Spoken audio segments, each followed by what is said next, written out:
second power session group today. Our presentation is Shock Your Potential by Michael Sherlock, who is the Chief Potential Officer for her business, Shock Your Potential. She's an author, a podcast host, speaker, corporate trainer, who I understand has fabulous shoes. I didn't know if you had any on today. I didn't want to put you on the spot. There you go. I will be assisting Michael today with the chat room, so please place any questions that you may have. I'll share those with her at the end of the session. And now, with no further ado, Michael Sherlock. Yes. Good morning. And the crowd goes wild. This is when I come out on stage. Oh, look, somebody said applause. Yes, yes. Hello, everybody. It is so exciting to be here. I know we all wish that we were live and in person together, but you know what? We're going to figure out how to make this a lot of fun. So I'm going to go jumping back between just showing my giant face to you, as well as showing some slides. So we'll go back and forth. And I do think perhaps I win the prize, whatever the prize is, for the farthest commute today, at least. And that's because I am in Santa Rosa Beach, Florida. And I've been here for about a week. So my husband and I are traveling through Florida to see where we might want to use my gray hair, not gray, blue hair to fit in. And bragging rights. Exactly. It's my bragging rights. So we're looking for maybe where we want to move out of Philadelphia at some point in time. And it has been fabulous, even though we had the outer edge of Zeta skirt us and we had some lovely 50-mile-an-hour wind gusts. It was quite exciting to put the hurricane blinds on our condo that we're staying at of a friend of ours. So today we're here to talk about Shock Your Potential. And this is not only my business platform, but it'll be the name of my third business book when we release it in 2021. And it's probably my most popular requested interactive program because it's all about how all of us can give ourselves that kick in the pants. So people are always asking me, what does it mean to shock your potential?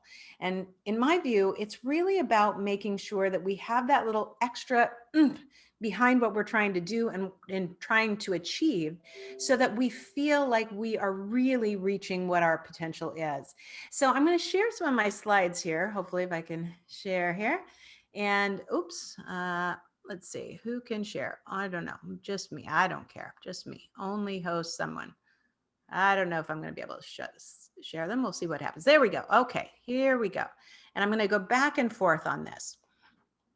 And I want to start out by talking a little bit about Shock Your Potential. So this is one of my favorite moments in time. And this is me standing at the top of Machu Picchu and watching the sunrise. It was one of those pivotal moments that for me, I knew that something really incredible was happening and that in my life, I could just enjoy that moment. Watching the sun come up over these mountains. It was really incredibly cold in the morning. Of course, by afternoon, it was almost 100 degrees. But to me, it was almost this crazy idea of how am I here and what have I achieved? What have I done to get here? And I don't just mean like getting on an airplane and going. I mean about making conscious decisions to move. And in that case, to go visit a place I wanted to visit that was at that time the second thing on my bucket list. I'd already achieved the first one. But it was also a great reminder to me that sometimes we need some pushes to get to those places in our lives and our professional careers that are a little harder. And so we're going to talk about through this Shock Your Potential concept. I'm going to give you a really brief overview of me, but then I'm going to talk about how important it is to, when you're trying to shock your own potential, first of all, center yourself and then create a vision for yourself that, by the way, will probably change over time. I'm going to talk about the shock methodology, what that means to plan it out, how important an accountability partner is in that, and what some of the next steps are for you. And we'll end with some Q&A with everybody. So I think it's important that we recognize that in order to achieve our own potential, that we recognize that the journey matters as much as the destination. So we all know that there's something within us. There's something more that we want to achieve. But a lot of times we wait too long to try to make it happen.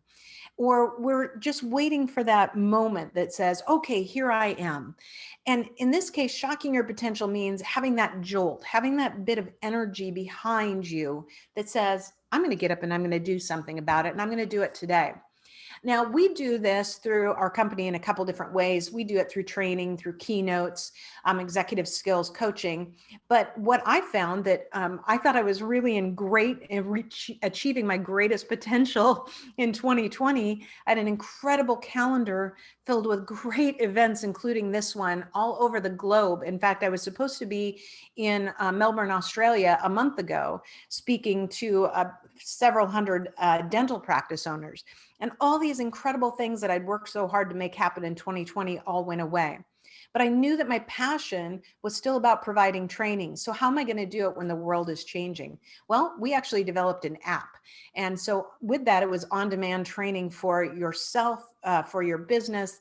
And that was something new for us to really shock our potential again, because we really, as a company, were achieving so many great things.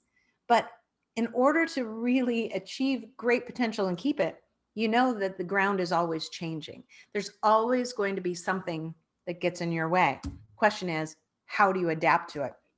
So Pam gave a great little overview of me, but I want to just hit a couple highlights so you know that I have a few things that I'm talking about. And I just realized that I'm wearing the exact same dress as I'm wearing in this picture. Oh my gosh, that's so embarrassing. But I am wearing different shoes, and those are great shoes. I started out my career as a teacher, but I ended in my last two corporate positions as vice president of sales of US stores for two different global medical device companies. I've led as many as 500 people, and I've delivered more than 100 million annually in terms of revenue. I've also published two best-selling books. I've spoken on stages around the globe, and our app is probably the thing that I'm most proud of right now.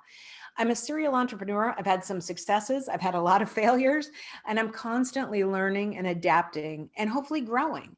And dealing with the impact of COVID, it's really made me hyper focused on how we need to be flexible as we move through. So you're probably all here today with my topic, I'm assuming, because you have a dream for yourself and you want to achieve it. So I want us just to recognize that the dream of being perfect is so amazing. When you achieve that potential, you're going to feel so great. It's going to be a life of fulfillment that awaits. It's rainbows and unicorns, or there could possibly be another kind of reality. Life, as we know, is never perfect. Nor are our professional dreams. In fact, a lot of times the actual pursuit of those perfections makes us sick, literally. And in this time, we don't want to get sick, no matter whether it's a head cold or not. But the pursuit of that, I think it's really important that when I talk about shocking your potential, it's about understanding that you're really striving for something that is real, but that you're recognizing that all along the way, there's going to be a lot of hard times in order to do that. So I always tell people there are ways to do it and do it well, but it's not for the faint of heart, because it takes a lot of work. It takes a lot of effort.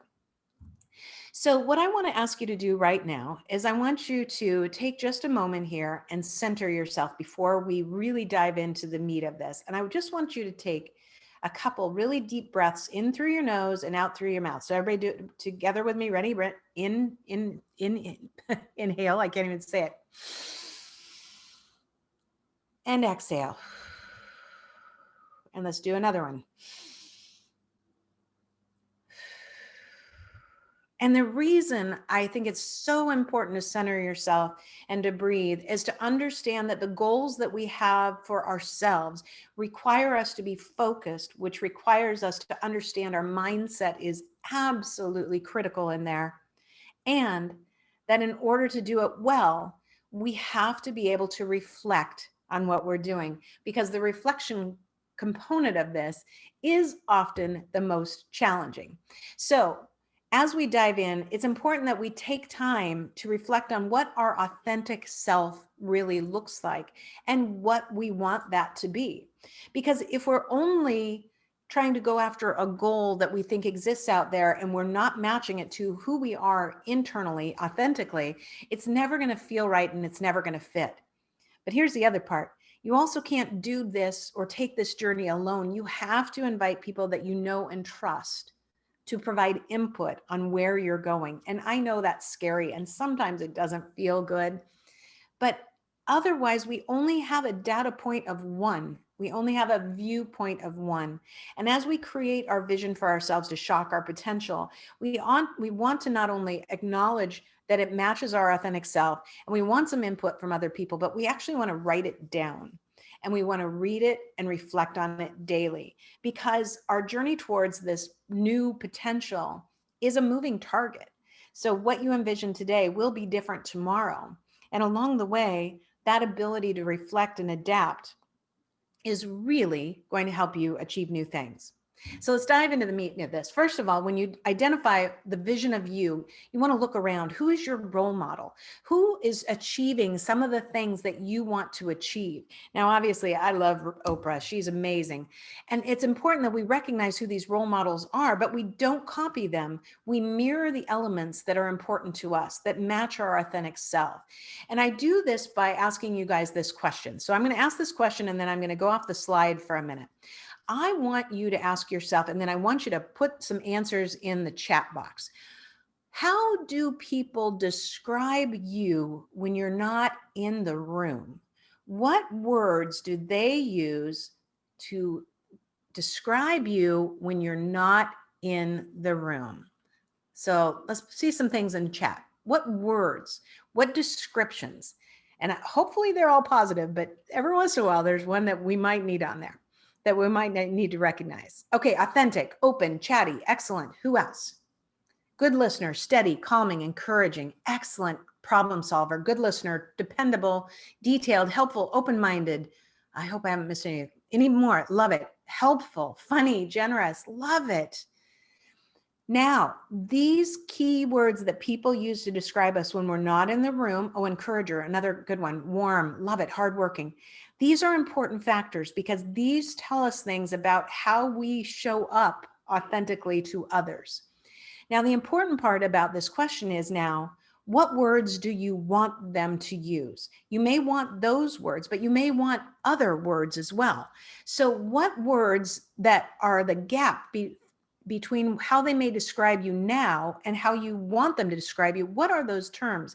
Let me give you an example. You may have one of the words that people use to you as generous, and you love being generous, but you know maybe that you get taken advantage of in that generosity. So maybe you want it to be generous, yet but oh gosh, what's the other term I want to use with this? Maybe can't even think of it at the moment, but maybe you want to be described as generous, but that you know your own value so that you're not taken advantage of.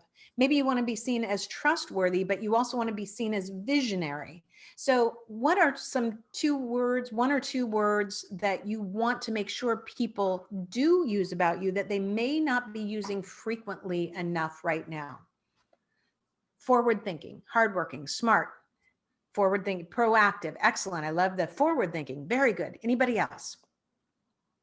Trustworthy, strategic, excellent word. Strategic, strong, very good, excellent.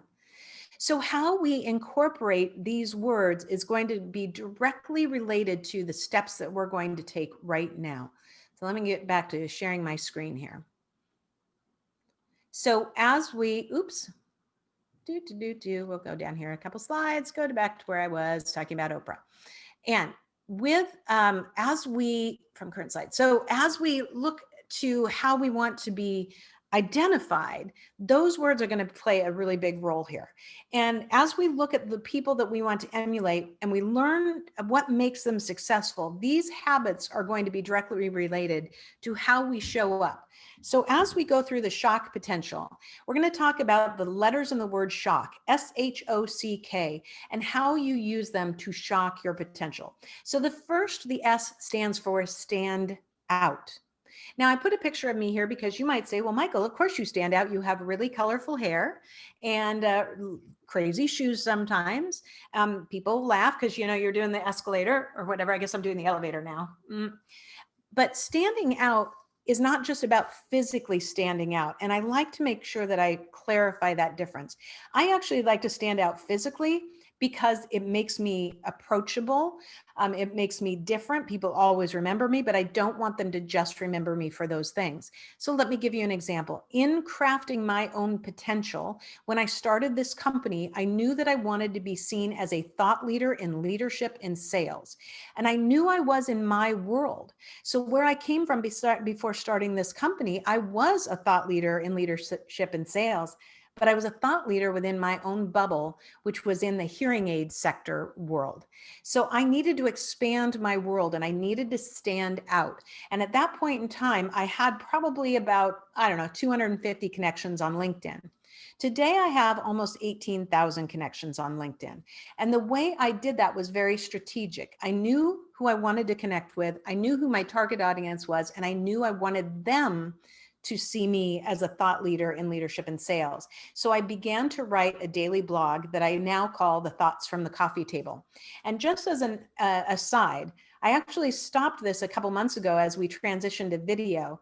And what I found is that I was losing connection. I was losing the standing out with my core audience. So we will begin the process of Thoughts from the Coffee Table again in the next couple of weeks. So it's really important. But how I stood out with this is it was a little bit through trial and error, but I wanted to share great stories in the format of the 1,300 character limit of a post on LinkedIn. So I did it by having a very funny picture and a really catchy title that started out Thoughts from the Coffee Table. And through that, I told stories of leadership and sales, and I gave lessons that allowed me to stand out. And what happened is people began to then see me as a thought leader in leadership and sales beyond my bubble.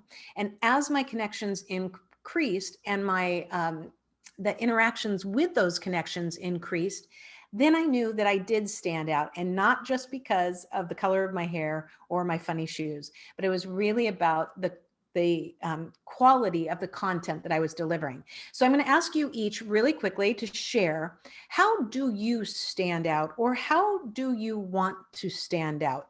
And you may not know the answer for this right yet, but the reason I ask it is standing out mean you want to have a great presence on LinkedIn. You want to stand out better in your company.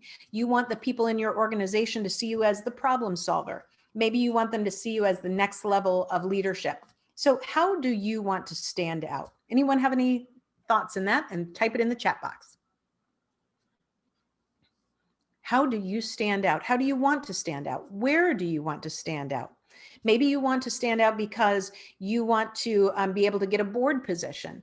Okay, I treat the other ways people that I want to be treated. I want to be a problem solver, business person first, trainer second. Excellent, dependable and reliable. So now the question with those words is, how are you going to show and prove that you stand out in those areas?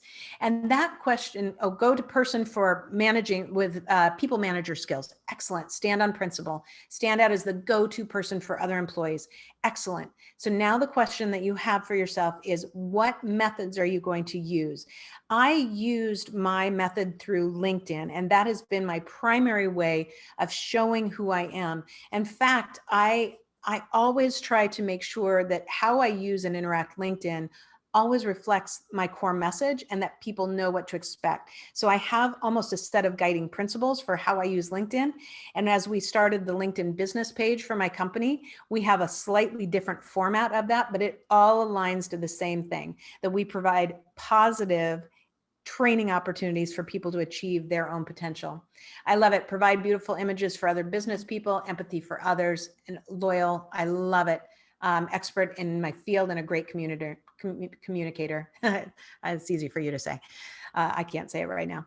So excellent. So let's go back here to where you are. So the H in Shock Your Potential stands for hone. Hone your skills. So as you find the method that you want to stand out, the way and the place that you're going to stand out, we all have to ask ourselves, what skills are we still lacking? Now, I know that there used to be that question, what are your greatest strengths and what are your greatest weaknesses? I always hated that question, but it is an important question because some of our weaknesses we do need to overcome. If we don't overcome them, they will weigh us down.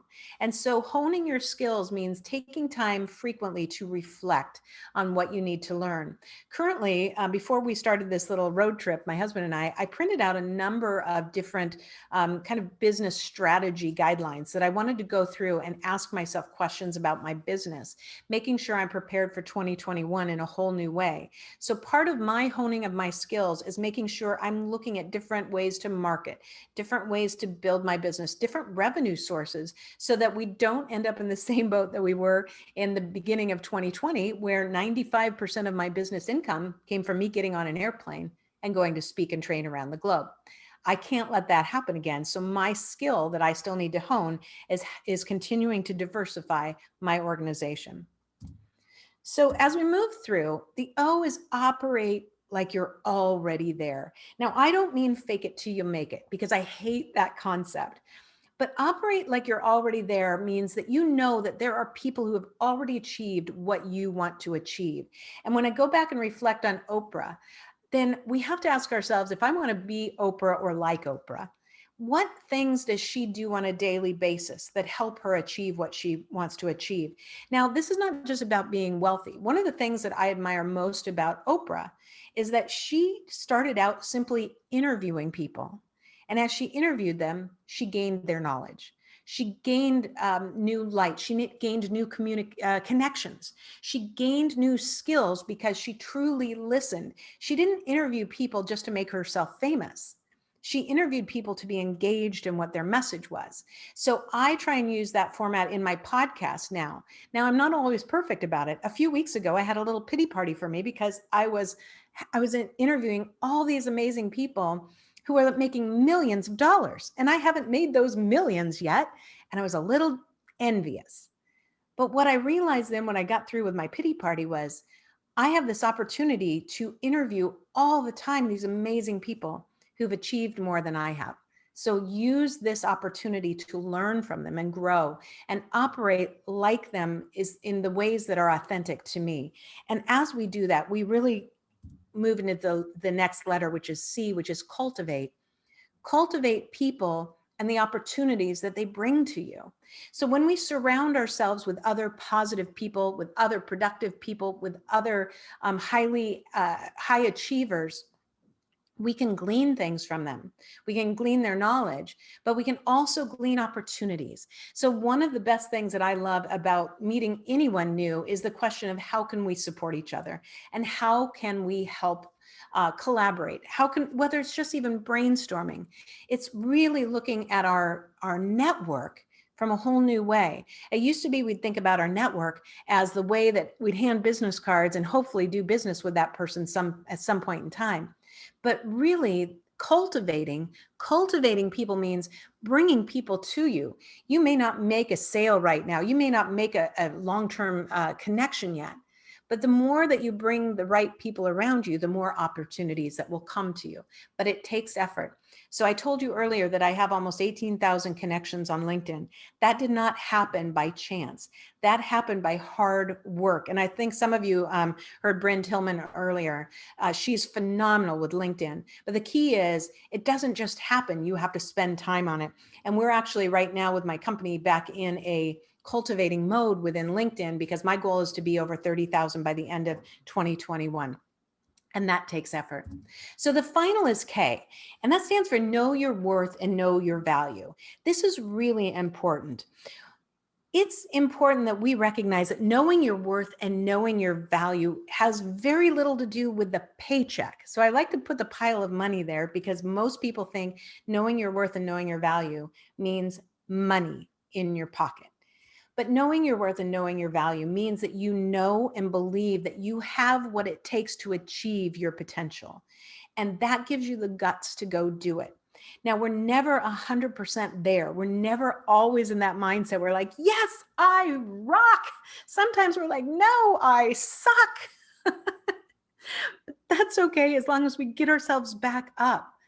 And as we go through these evolutions, if you think back to where I said, you need to have people around you, it's about making sure that you surround yourself with other positive people who, when you doubt your value and you doubt your worth, that they're right there to kick you in the pants to remind you what you have, but to remind you also that it doesn't come easy and it doesn't come without effort. So we have just a few minutes before we're going to open this up for question and answer, but I want to hit just a couple last points with you guys. And as we talk about the last elements here, there's a couple things that are really important to make shocking your potential happen. First of all, you cannot leave it to chance. It is not just going to come knock on your door. There is no such thing as an overnight success. There's no such thing as a self-made millionaire.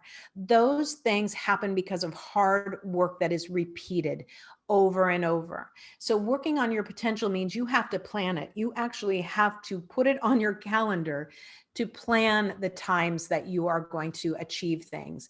So brilliance without strategy gets you nowhere. It's like me saying, hey, people tell me I'm great. Why am I not getting any money for it or getting ahead?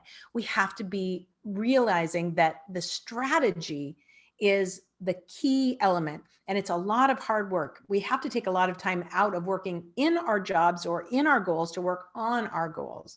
So whether you get a coach, join a mastermind, take online classes, be a part of events like this, these are the things that really help us get our potential, because we know that we're learning from those who have achieved more around us.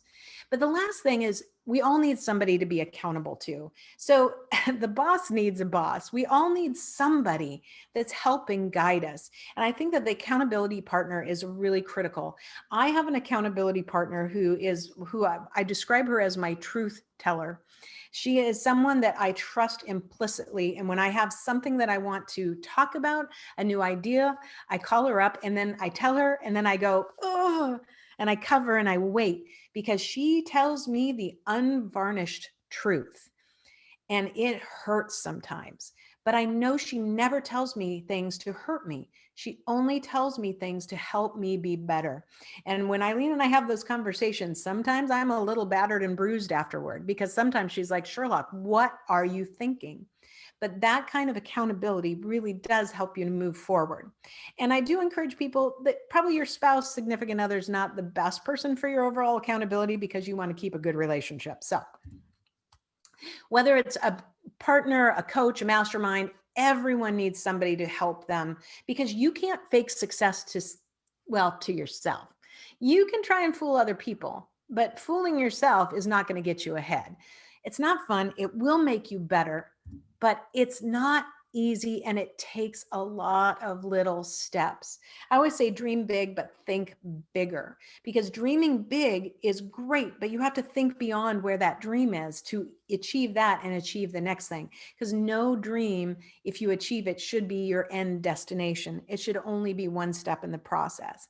So a couple quick things before I open this up to Q&A is I just want to share a little bit about my team here. I have an amazing team. My entire team is based out of Kenya, and we do a lot of fun things. They are amazing women. Here's a couple ways you can follow us. So Facebook, Twitter, Instagram, LinkedIn. Find me on LinkedIn. Please look me up on LinkedIn. I'd love to be connected with you. Here's a couple of here's my 2 books that I've sold. And here's a little bit of how you can reach us. So shockyourpotential.com. You can always email me directly at michael@shockyourpotential.com. And I will have these available to you. But the last last thought I wanted to leave you with before I open it up to Q&A here is, whatever possessed you to come to this session today, there's something within you. There's something that you want to achieve that is more than where you are now. It might be vastly different. It might be a continual elevation of where you are. It might be starting your own business. It might be getting to the C-suite. It might be retiring from the C-suite, but you don't want to retire from life and, and the world. But whatever your goal is, the reason I talk about shock your potential and I use all the fun letters is just to remind us that none of it is rocket science. Like, everything I sent to you doesn't have to be, brand new, but it's the discipline of working on it. And right now, the last few weeks before we start on this road trip, I was really in the midst of a lot of working on the business. And now, working in the business. And as we've taken this time now I'm working on the business. And there's a lot of headspace that is required of that. So there's been a lot of walks on the beach out here where I've allowed myself to just think through the challenges that I'm facing. And that is critical. We all need that, whether it's on our businesses or ourselves, is to find that space. And then remember, set your goals and take the little steps that get there. But that shock that you need is usually the thing that you know you've been looking for. And the very fact that you're here right now means that you're ready to take it. So let's see. I see a question here that says 2020 has been a crazy year. How can you shock your potential when everything has changed? Where do you start? Okay, such a great question, because I'm telling you, it's exactly how I felt on like March 17th when everything I had planned for this year started canceling. And I was just telling Pam and Teresa before we started that when this live event canceled, that's when I knew nothing else was going to go on. And I had 95% of my business income wrapped up in me getting on airplanes and going to speak. So after I crawled out of bed and, got out of my pajamas and started saying, okay, suck it up, Sherlock, you're going to have to figure this out. That's exactly actually what I said is suck it up. You made some choices that got your business on this path, but you knew along the way there were other steps to take. Now it's time to take them. So I think one of my pieces of advice is realize not only has everything changed, but everything is still going to continue to change. And I think that we always we delude ourselves in times thinking that it's not going to change. So as we ride the wave of success, if we're not trying to say what's the worst case scenario that can happen and planning at least a little mentally for it, and I don't mean pandemic worst thing that can happen, but the realistic things that can happen. None of us could have seen this coming. But we could have seen other things coming, and I could have said to myself, what if I broke my leg and can't get on an airplane for 6 months? Those are the things that we should be asking ourselves, the realistic questions of what's getting in the way. And then taking the time to find somebody you trust to brainstorm with, to talk about your ideas, get some other input on that. And when you know the next steps that you need to take, then be accountable to somebody so that you can help stay on track. So where do you start? You take the little steps along the way. Great question. Other questions, and I don't know if you guys want to, shout them in, Pam, or if you guys just want to type in questions in the chat box, because I'm up for any of them. And if there's none, you always know that I'm waiting for a question when I take a drink of my water, and then I wait for somebody to fill in the gap.